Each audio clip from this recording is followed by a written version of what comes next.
ताला अन्हो, ये उम्मत में इस वक्त और क़यामत तक विलायत तकसीम करने वाले हैं।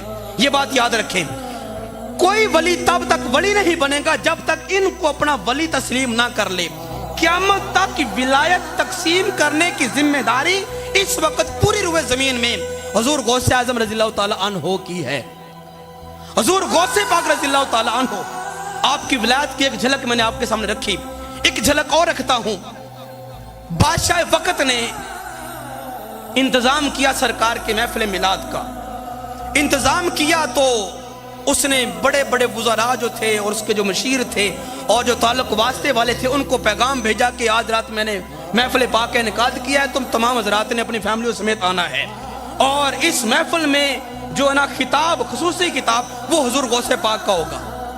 खैर, जब शाम का वक्त हुआ, सारे मेहमान आ गए, किले का दरवाजा उसके सामने उसके वो खुदाम खड़े हुए हैं।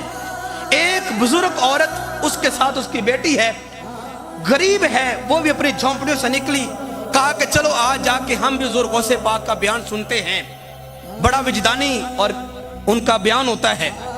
जब वो दरवाजे पे पहुंची मां बेटी, तो लोगों ने पूछा, फौजियों ने पूछा, दरबान ने पूछा, अम्मा जान किधर जाने लगी हो? तो कहा हम गौसे पाक का बयान सुनने के लिए आज आ रही हैं। तो उन्होंने कहा कि नहीं, तुम्हें आने की हरगिज इजाजत नहीं है। पूछा क्यों? उसने कहा कि इसलिए कि इस महफिल में बादशाह ने सिर्फ अपने वज़रा और अपने मुशीरों को इजाजत दी है आने की, तुम्हारा चूंकि बादशाह के साथ कोई ताल्लुक नहीं, लिहाजा तुम इस महफिल में शरीक नहीं हो सकती। दरबानों ने धुतकार दिया। खैर, वो मां बड़ी परेशान हुई, बेटी का हाथ पकड़ा और बड़ी संजीदा सी होकर, गमजीदा होकर वो अपने रिहायशगाह की तरफ वापस आई। खैमा नुमा उसका घर था, वहां पे आके बैठी, रोना शुरू हो गई। बेटी ने कहा अम्मा जान रोती क्यों है? कहा कि देखो बादशाह ने हमें अंदर जाने से मना कर दिया, उसके खुदाम ने। तो बेटी ने कहा अम्मा जान कोई बात नहीं, हम यहाँ पे बैठ के दोनों माँ बेटी हुजूर का मिलाद मना लेती हैं। चलो तुम जितना जानती हो वो बयान करो, मैं सुनती हूँ। जितना सरकार की सनाखानी मुझे आती है मैं करूंगी, फिर तुम सुन लेना। अब दोनों माँ बेटी अपनी झोंपड़ी में बैठ के सरकार का मिलाद पढ़ने लगी हैं। माँ ने जब सरकार का मिलाद पढ़ा, जो कुछ भी आता था माँ पढ़ रही है, बेटी बैठ के सर झुका के सुन रही है।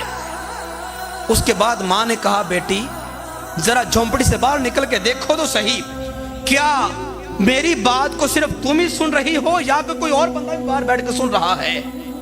तो जब बेटी बाहर निकली तो देखा कि एक बुजुर्ग, उसने सफेद लिबास पहना हुआ है और उसके सर के ऊपर दुपट्टा है, वो साफा है, कपड़ा है और झोंपड़ी के सतून के साथ अपना माथा रगड़ के सर झुका के बैठ के अम्मा का बैठ के मिलाद सुन रहा है।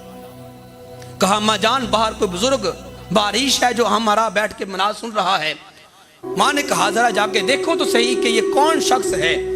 जब जाके गौर से देखा, उस शख्स को हिलाया तो वो कोई ज़ैद बकर नहीं था, वक्त के इमाम और वली हुजूर अब्दुल कादिर शेख जिलानी रज़ियल्लाहु ताला अन्हो थे। हुजूर गौसे पाक वहां बैठ के मिलाद सुन रहे हैं। तो कहा अम्मा जान, कहा बाबा जी हुजूर आपने तो बादशाह के महल में जाना था, आप यहाँ हमारी झोंपड़ी में कैसे? तो गौसे पाक ने फरमाया हाँ अम्मा जान, जा तो बादशाह के महल की तरफ ही रहा था, रास्ता मेरा यहीं से था, इधर से जा रहा था, लेकिन जब मैं यहाँ से गुजरा तो मुझे सरकार के बदन मुबारक की खुशबू यहाँ से आई। हुजूर मौला अली शेर खुदा रज़ियल्लाहु ताला अन्हु की खुशबू आई, अबू बकर सिद्दीक की खुशबू आई, उमर फारूक की खुशबू आई, मुझे साहबे नबी की खुशबू आई।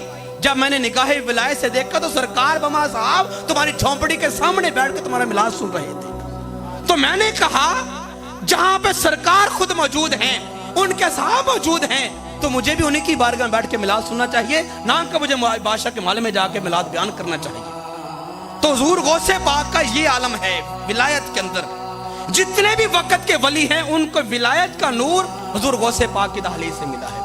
अच्छा, हुजूर गौसे